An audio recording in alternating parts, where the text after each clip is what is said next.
Innovating Education Learning World in association with WISE, an initiative of Qatar Foundation.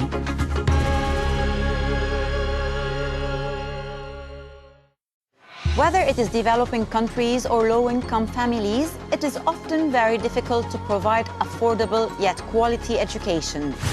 We take a look at some of the solutions available and ask the question, do students really have to bear the cost? UNESCO estimates that $26 billion is needed to achieve just basic education in low-income countries. Where can we find this huge amount of money and how should it be spent? One organization has come up with an innovative model. We take a look in Rwanda.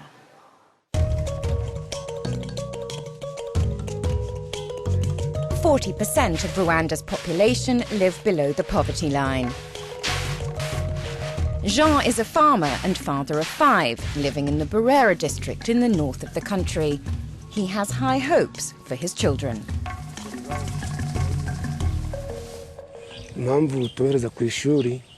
The reason why we send them to school is to prepare them to manage their lives in the future. I want them in school to study for a better Rwanda. Jean Saint-Etienne studies at the Jean de Monnet public school nearby, which is funded by the government. Around 1,250 students from pre-primary to secondary level are enrolled here. The Rwandan government has stepped up education spending over the past decade. The Global Partnership for Education, or GPE, supports developing countries working to provide basic education for all children. The Rwandan government is extremely committed to the development of the education system, the entire system.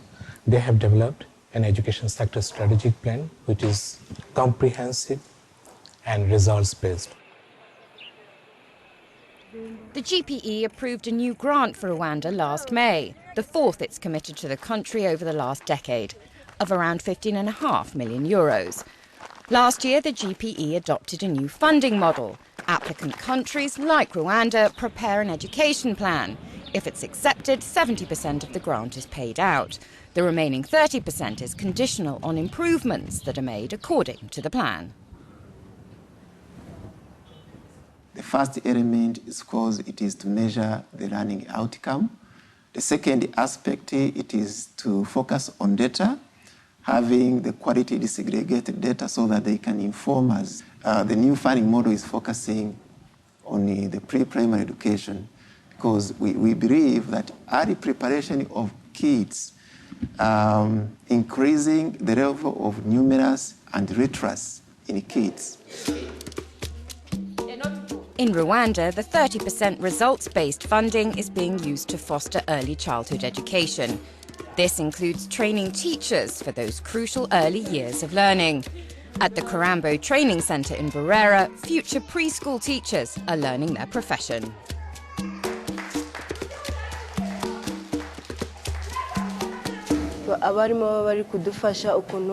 The teachers help us to know how we can best prepare the way of teaching the children in preschool. Other courses we study in early childhood education include psychology, mathematics, social study, French, English, and so on. English, and so on. Rwanda is close to providing universal access to primary school education, according to UNICEF. The focus now is on improving the standard of what is available and doing more to keep children learning for longer. Deciding to take on a debt in exchange for a degree is a huge decision. In Brazil, where public universities are competitive and private schooling costly, are private loans the solution? In this report, we have a look at how one student is coping.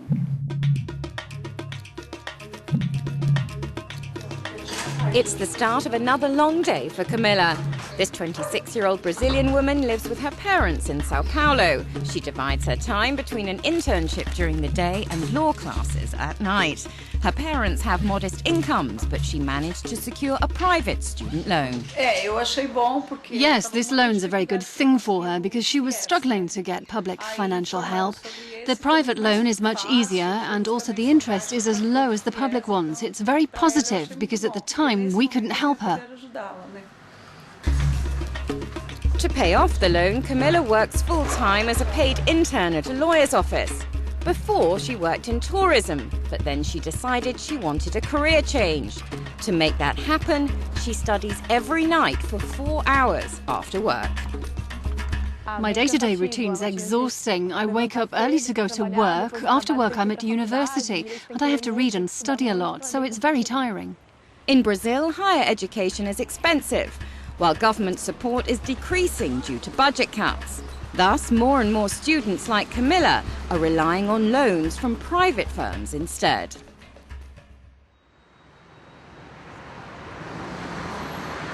She's one of tens of thousands of people who've borrowed money from Brazilian student loans company Ideal Invest. She receives close to €80 a month, half the cost of her course.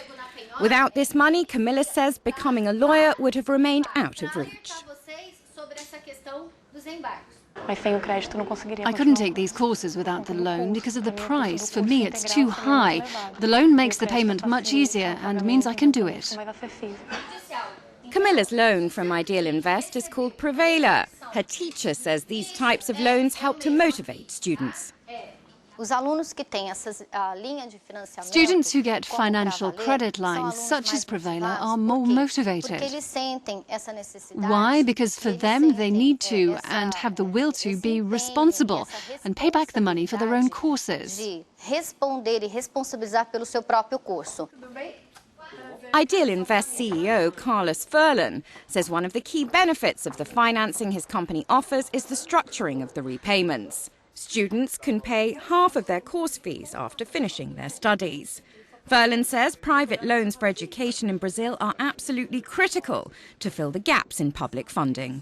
The two systems of loans coexist because, particularly in Brazil, many students need financial support to go to university. Without both the public and private systems, it wouldn't be possible for students without resources to go to university. Plus, the public financial support system's a lot more bureaucratic and slower than the private one. Since 2006, Ideal Invest has provided loans to some 50,000 students, more than half of them women, and 2/3 of them the first in their family to go into higher education.